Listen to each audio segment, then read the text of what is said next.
Hello gang, and welcome to Model Behavior, where we're going to be covering one story. We're just going to get in, out, maybe shake it all about. I'm going to talk to you about the new Blokees Marvel figures, or Block Marvel figures, as they seem to be called in this press release. I guess the name changes depending on what country you're in. So Blokees a few months ago showed off the prototypes for their Marvel rivals Spider-Man and Venom figures, and we all got a little bit giddy. And when I say we, you know I meant me. Well, now we're seeing some more figures, and some of them have set alarm bells ringing.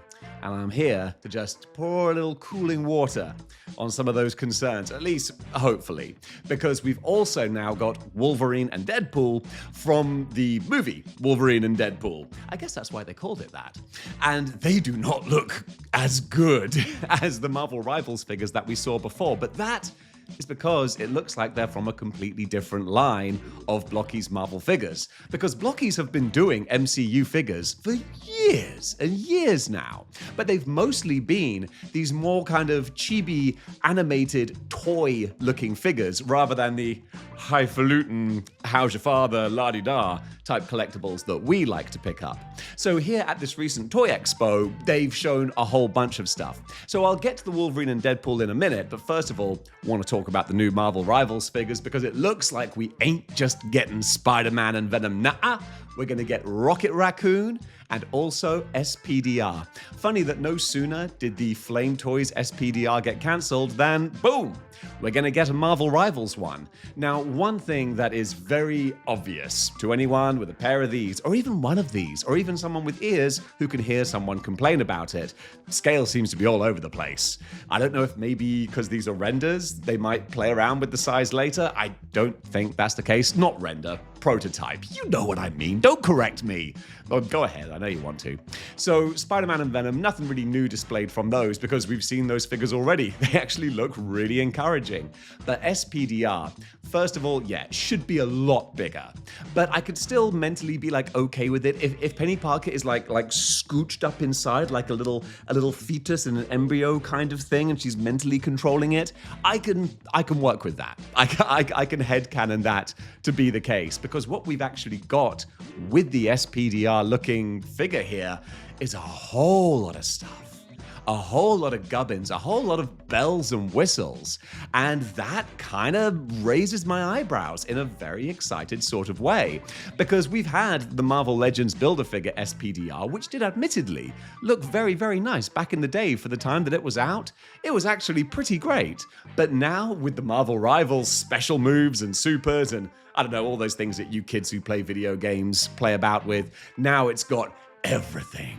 It's got the Waldos, it's got the shoulder cannons, it's got panels that open, it slices, it dices, and makes French fries in 4 different shapes. So this is very encouraging. I really like what I'm seeing here with the SPDR. Yes, of course, my kingdom for him to be bigger, because he does look kind of large, but it's just, we want him to be not only large, but also in charge. And when you see SPDR next to Venom, they're kind of comparable. I mean, there's a little bit of a forced perspective here, of course, with SPDR at the back. Might be a Gandalf Lord of the Rings kind of thing, but I'm very interested to see how these will eventually stack up when they're done. And I think we're a long way off from being done, okay?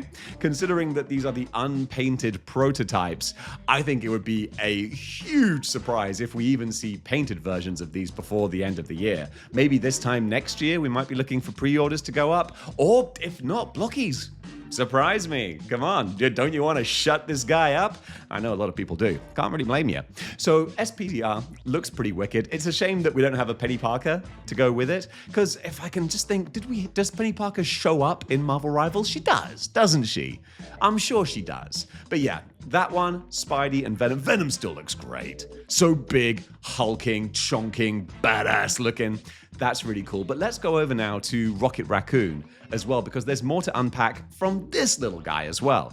First of all, this is I suppose not the first, I was trying to say like organic face, because we've had the mask of Spider-Man, the cyber look of SPDR. I guess Venom counts as an organic face, but I just talk about something that's got an expressive look.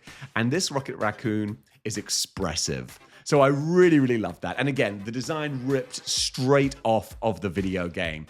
A lot goes towards that. And looking at the figure as well, I know it's hard to say with the just plain picture that we have here, but I think the articulation is going to look pretty good, to be honest. I mean, shouting out what I can just see, it looks like it's going to at least have all the articulation you would expect of a Marvel Legends type character. I mean, it looks like there's bicep swivel cuts there, maybe places for the thighs. I don't know, time's gonna tell. But I like just hypothesizing about these things. I'm sure you do as well, because it gets the people going. Also, look at the size of that gun. We were talking about scale before, and this is another one that might be kind of funny. This Rocket Raccoon, I'm guessing, is gonna be a lot bigger than Rocket Raccoon actually should be. But I know that the Marvel Rivals game itself does play around with scales and sizes a little bit as well. So if you just throw it all together in as a Marvel Rivals display, kind of like with the Gamerverse figures from Marvel or any other franchise like your Jada Street Fighter, just have it as its own thing. That could exist in its own little world. But you know me, I love to mix up the different lines. So we'll see. Rocket Raccoon could be finding his way into my 616 display. But seeing all of the detail that's shown here on the gun there, and then the two hand blasters as well, it's gonna be a lot of fun, man. It's going to be a lot of fun to get on board with this guy with a little mohawk looking spiky hair as well. And just the maniacal kind of grin that Rocket Raccoon has. Fingers crossed. We're going to see some updates to this very, very soon. Then we've got this lady here who I can't comment, to be honest. I don't know who this is because there's no sign, like it's kind of cut off, but the spiky hand next to her, she's standing next to SPDR. So, but that's not a Penny Parker, is it? I mean, I'm going to try and double check things when I'm doing the edit here, but like maybe it is, but again, there's no articulation on this either. So is this just like a standalone statue or something? Or is this so early in the design process, they haven't even put in any articulation? They're just like, here you go. It's like a proof of concept as to what this might be. But yeah, comment below and let me know if you recognize this lady. I'm gonna double check what Penny Parker looks like in Rivals when I'm doing the edit for this, so I could always correct myself if need be, which means, haha, beat you to it. So that's Rivals covered, and then of course we've got Deadpool and Wolverine. And like I was saying, if you thought that this was what the Rivals line is suddenly gonna look like, I could understand some disappointment because it's a lot more basic.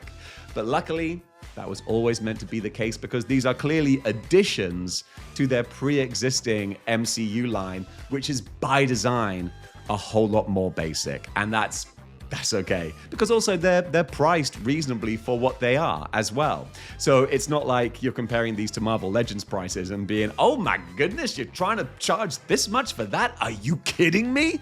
No, they're actually very reasonably priced for the work that goes into making them. And hey, at least with Wolverine, I actually kind of like that you've got more of the mutton chops sticking out of the mask. I always love it when you see that, and that's generally not in Wolverine's style guide. Somehow these mutton chops that come out to here just vanish when he has the mask on. I don't mind that. It's kind of like RoboCop's chin strap disappearing when he takes his helmet off. And anytime they try to work around that, it just looks weird.